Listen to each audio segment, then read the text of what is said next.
News now from Jammu and Kashmir, where three Jammu and Kashmir armed police personnel died yesterday in a terror attack. In fact, two died yesterday and one died this morning. 11 others were injured after two terrorists attacked a police bus near the police camp at Zewan on the outskirts of Srinagar. There you can see the wreath-laying ceremony taking place for the men who have died, and the investigations are taking place as to who these attackers were. The terrorists resorted to heavy firing on the bus in the highly secure area.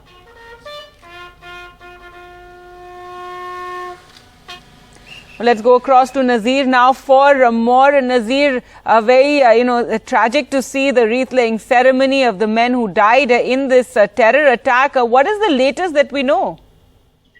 Well, perhaps latest IGP Kashmir, Vijay Kumar, was just talking to the media and he was giving details. We couldn't hear that exactly what he said. But broadly, what police have been since yesterday saying that it was a Jaish-e-Mohammed militant group who have created a front called Kashmir Tigers. They have carried out the attack. 3 militants were involved in this attack. And according to police, one of them was injured. But despite that, they have managed to escape.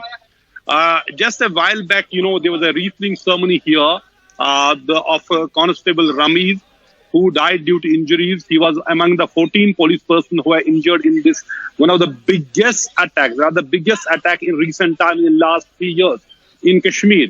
So 3 policemen have been killed in this attack, including one assistant sub-inspector Ghulam Hassan. Then there is Sharik Ali and Ramiz, Constable Ramiz. These 3 have been killed, and condition, of the injured, according to police, is stable. Most of them are being treated at Army's 92 base hospital.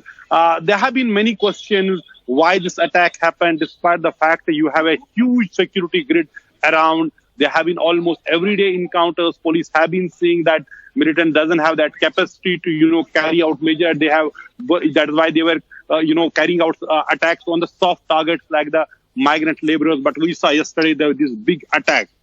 And as we talk about this, attack, there has been another encounter in Poonch, where so far, according to Mukesh Singh, Additional Director General of Police Jammu, 1 militant has been killed and another is still cornered in that area, in Srinagar area of Poonch. And he, according to ADGP Jammu and Kashmir, that militant was involved in that encounter in October, in which 9 army soldiers were killed during a very protracted, operation, anti-militancy operation in that area. So if you see, even those areas which were completely free from militancy for last near 2 decades are again militancy infested, like the areas in Poonch and Rajouri. And in Srinagar city, which was largely free from militancy, we see almost frequent encounters, and yesterday was the biggest attack in an area which is dotted with security installation of every paramilitary and military and police forces in Zewan area. Yet that attack took place and militants managed to escape.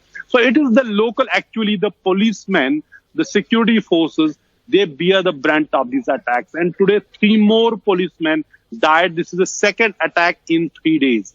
Earlier, there was an attack on police party in Bandipur where 2 policemen were killed. They left behind 8, orphans, little kids. And same is the situation with these families, the policemen who were killed in this attack. So really a tough time here in Kashmir, where we see police have been saying that they are carrying out encounters where a large number of militants, more than 150 militants have been killed this year. But it is proving to be a zero-sum game. The question is, when will attacks stop? Particularly such major attacks where an organized attack like this on a bus, they tried, what our source said, they tried to get inside the bus, but the doors were locked, so they resorted to heavy firing. So Prime Minister has called for a report about this incident, which clearly shows the seriousness of this incident and how seriously government has taken this attack yesterday on the outskirts of Srinagar.